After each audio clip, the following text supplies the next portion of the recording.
Okay, hello there people. In this tutorial I'm going to be teaching how to set up ambush points in the creation kit and how you can get specific NPCs to attack the player either from a distance or have them just get up and start attacking from like a position. They could be just laying down or something, or either setting them up from a trigger. So basically I'm going to cover 3 specific ways, and it's really not that hard, and it could really spice up your level design and make things much more interesting, especially if you want to have like these parts where it seems like to be an empty room or something, and then all of a sudden a bunch of ghouls just come out of nowhere and start attacking you. So I'm going to start off by setting up some feral ghouls.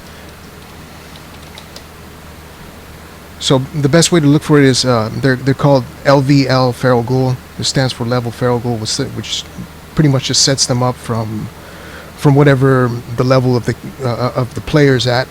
And you got Lvl Feral Ghoul aggro 1024, 1200, and so forth. And what that stands for is the further the distance of these, because these stand for units.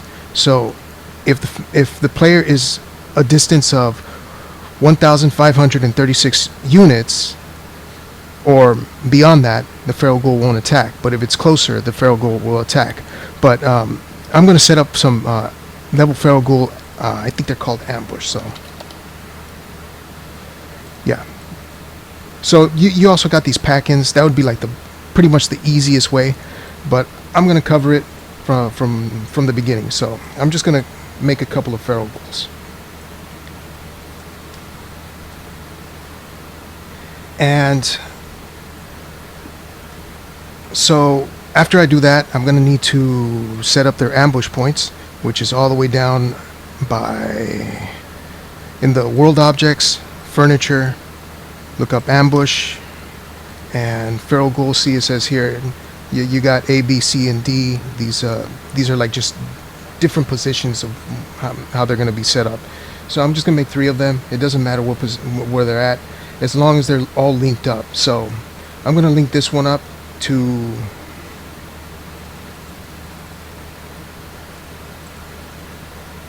this one over here. And I'm going to do the same thing for this one. I'm going to link this one up to the next one. And I'm going to link this one right here to this one. So the basic setup now is it's all basically set up now. But as if it has no trigger, nothing's going to happen. So position these closer so that I can set up a trigger. And one way you could do this, there's 2 ways. You could look it up here and find a default. What was it? Default self-activate. Default activate self, probably.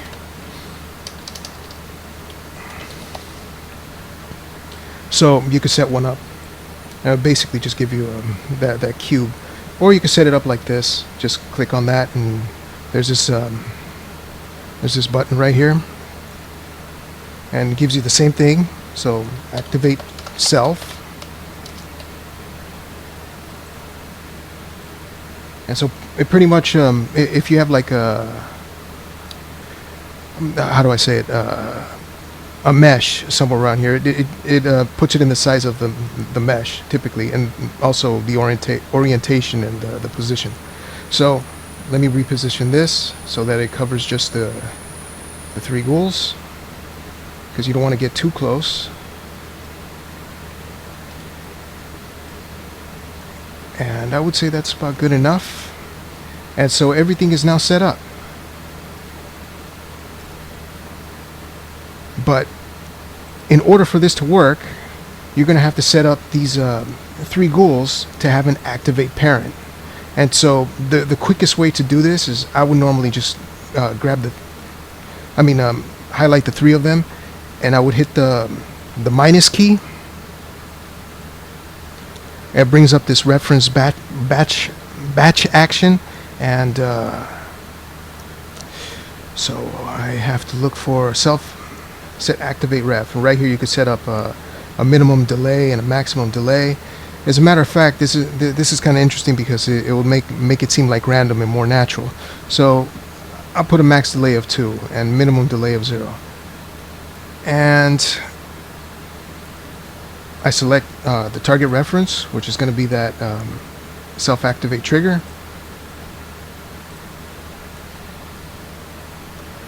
And almost done here. That's all set up now. Pretty much they know what to do. However, there's no nav meshing, so they don't know where to go, and it's not going to work. So you have this little thing right here for nav meshing, and you go into nav mesh mode. And the quickest way, because this is just a little tiny room, I would just normally click on this and nav mesh generation, and just the default setup is fine. It doesn't matter, and I just hit OK, and see it covers up the whole thing, the whole floor with a nav mesh. And I always do this just to make sure. This is actually kind of important, but that's out of the scope of this tutorial, especially like when going into different rooms and walking in and out of doors. So I'm just gonna hit this anyways. And so everything's already set up. My room is set up, my 3 ghouls are set up, and the trigger set up. So I guess I'm gonna test it in game. I'm just gonna save it. Okay, so here I am in game, and there are my 3 ghouls, and I'm just gonna walk up to the trigger and see what happens. There it goes.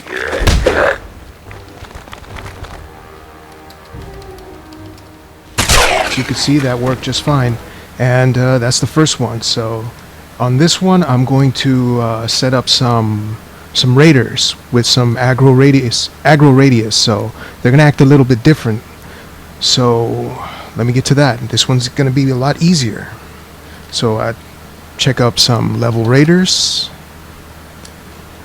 Level raider aggro. I think that would be the best. Nah.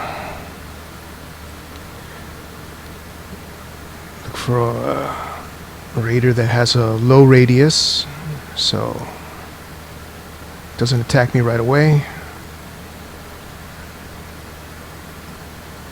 I think this one should do just fine. And I'll make a couple of these. I'll just put control copy and paste. That'll be the quickest way to do this. I'll put 3 of them all the way over there in the corner. And just to be sure, so that I'm far away from these raiders, I'll look for a COC marker. And I'll put that over here. It'll just make sure that I'm always spawned right here. And I'm going to do the same thing with the nav meshing. Just do the auto nav mesh and let it create that for me, and again finalize it. And so these raiders should not attack me unless I am 768 units or less away from them. They should just stand around there. So let me try that out. Okay, so here I am in game, and as you can see, there's the 3 raiders over there in the corner, and they're just walking around. And if I get closer than 768 units, they should attack me. But for now,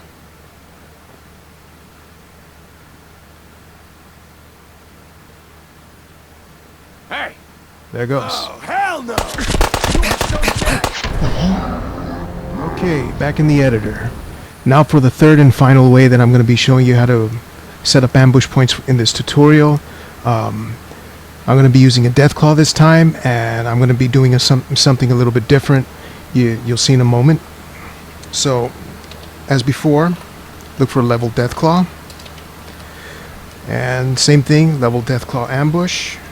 See, the reason why this works differently is from other NPCs is because they do have a script attached to them that sets them up for their ambush points. And I'll be covering that later in a different tutorial, but for now I'm just going to focus on this. And what you're going to want to look for is the Deathclaw ambush points. You got climb over wall and the wall slide. So I'm going to be using climb over wall because I already have a wall set up there, and I'm going to position it in line with the wall mesh, and pretty much the same as before. You just have to get the NPC and link it to the ambush point. And the strange thing about this is that it's going to show up here. The Deathclaw is just going to be up against the wall, so that's going to look really strange. So what you're going to want to do is set initially disabled so that it doesn't show up in the game. And what should happen is that when it's triggered, the Deathclaw should appear and jump over the wall. So, as before, I set up default activate self trigger.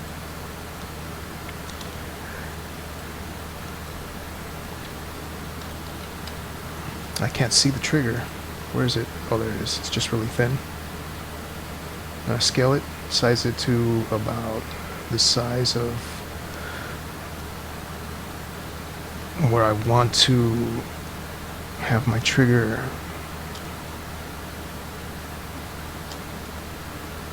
Okay, and that's pretty much set up. So okay, so let me see if I remember this clearly. As before, all you got to do is you have to set up activate parent, select the reference, the trigger I just made, and I'll give it a delay of about 1 second. And this is where I have to do something a little bit different. So I have to click on this and I have to attach a script to it, a new script. So it's not going to be just a default activate self. It's going to be something else, and you gotta you don't have to do any scripting, so but you still have to set up a script. So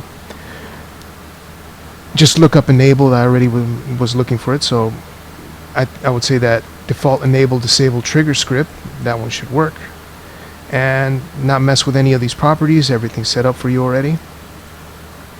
So now this thing's set up. The default activate self trigger is now also an enabler. So what I'm going to want to do is I'm going to want to attach this back, link this back actually,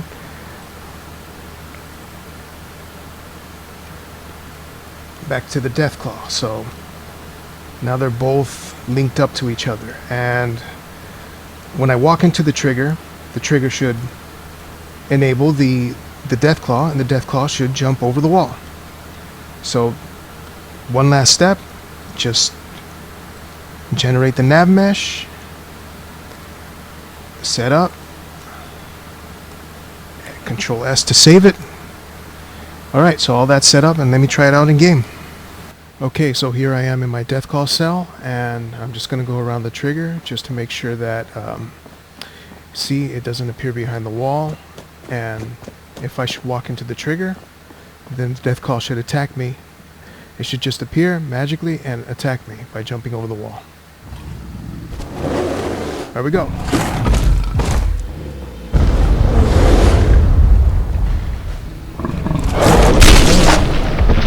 Okay, so that's pretty much it for this tutorial. I hope you learned something new and enjoyed it. That's all I'm going to be doing for now. I might be doing some more ambush points later on and covering some more different ways that you can set up ambush points and have NPCs warn you before they attack you, or different types of animations. There's a lot of stuff here that you can mess with that they all kind of do something different. You got ambush points for synths and rad roaches and all that stuff, mirelurks, and some completely different stuff like feral ghouls crawling up walls and going through holes and under tables and stuff like that. So just covering the basics. I hope that it was easy to follow, and that's it for now.